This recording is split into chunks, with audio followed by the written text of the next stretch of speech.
ಅಪ್ರಾಪ್ತೆಯ ಮೇಲಿನ ಲೈಂಗಿಕ ದೌರ್ಜನ್ಯ ಆರೋಪ, ಇಬ್ಬರು ಪೊಲೀಸರ ವಶಕ್ಕೆ. ರಾಯಚೂರು ಜಿಲ್ಲೆಯ ಲಿಂಗಸೂಗೂರು ಪಟ್ಟಣದ ಜನತಾ ಕಾಲೋನಿಯಲ್ಲಿ ಅಪ್ರಾಪ್ತ ಬಾಲಕಿಯ ಮೇಲಿನ ಲೈಂಗಿಕ ದೌರ್ಜನ್ಯ ಆರೋಪಕ್ಕೆ ಸಂಬಂಧಿಸಿದಂತೆ ಇಬ್ಬರನ್ನು ಪೊಲೀಸರು ವಶಕ್ಕೆ ಪಡೆದು ವಿಚಾರಣೆ ನಡೆಸುತ್ತಿದ್ದಾರೆ. ಆರೋಪದ ಪ್ರಕಾರ 40 ವರ್ಷದ ಅಮರೇಶ್ ಎಂಬಾತ ತನ್ನ ಅಪ್ರಾಪ್ತ ಮಗಳ ಮೇಲೆಯೇ ದೀರ್ಘಕಾಲ ಲೈಂಗಿಕ ದೌರ್ಜನ್ಯ ಎಸಗಿದ್ದಾನೆ ಎನ್ನಲಾಗಿದೆ. ಈ ವಿಚಾರವನ್ನು ಯಾರಿಗೂ ತಿಳಿಸದಂತೆ ಬಾಲಕಿಗೆ ಬೆದರಿಕೆ ಹಾಕಿದ್ದಾನೆ ಎಂಬ ಆರೋಪವೂ ಕೇಳಿಬಂದಿದೆ.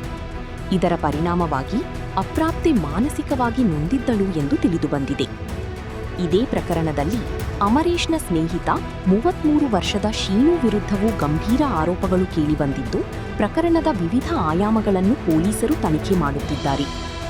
ಅಪ್ರಾಪ್ತಿ ನೀಡಿದ ದೂರಿನ ಆಧಾರದ ಮೇಲೆ ಲಿಂಗಸೂಗೂರು ಪೊಲೀಸ್ ಠಾಣೆಯಲ್ಲಿ ಪೋಕ್ಸೋ ಸೇರಿದಂತೆ ವಿವಿಧ ಕಲಂಗಳಡಿ ಪ್ರಕರಣ ದಾಖಲಾಗಿದ್ದು, ಆರೋಪಿಗಳಾದ ಅಮರೇಶ್ ಮತ್ತು ಶೀನು ಅವರನ್ನು ಪೊಲೀಸರು ವಶಕ್ಕೆ ಪಡೆದು ವಿಚಾರಣೆ ಮುಂದುವರಿಸಿದ್ದಾರೆ. ಘಟನೆ ಜಿಲ್ಲೆಯಲ್ಲಿ ತೀವ್ರ ಆಕ್ರೋಶಕ್ಕೆ ಕಾರಣವಾಗಿದ್ದು, ಪ್ರಕರಣದ ಕುರಿತು ಪೊಲೀಸರು ಹೆಚ್ಚಿನ ತನಿಖೆ ನಡೆಸುತ್ತಿದ್ದಾರೆ. ಕರುನಾಡು ಟೈಮ್ಸ್ ಚಾನೆಲ್ನಲ್ಲಿ ಸುದ್ದಿ ಮತ್ತು ಜಾಹೀರಾತು ನೀಡಲು ಈ ನಂಬರ್ಗೆ ಕರೆ ಮಾಡಿ.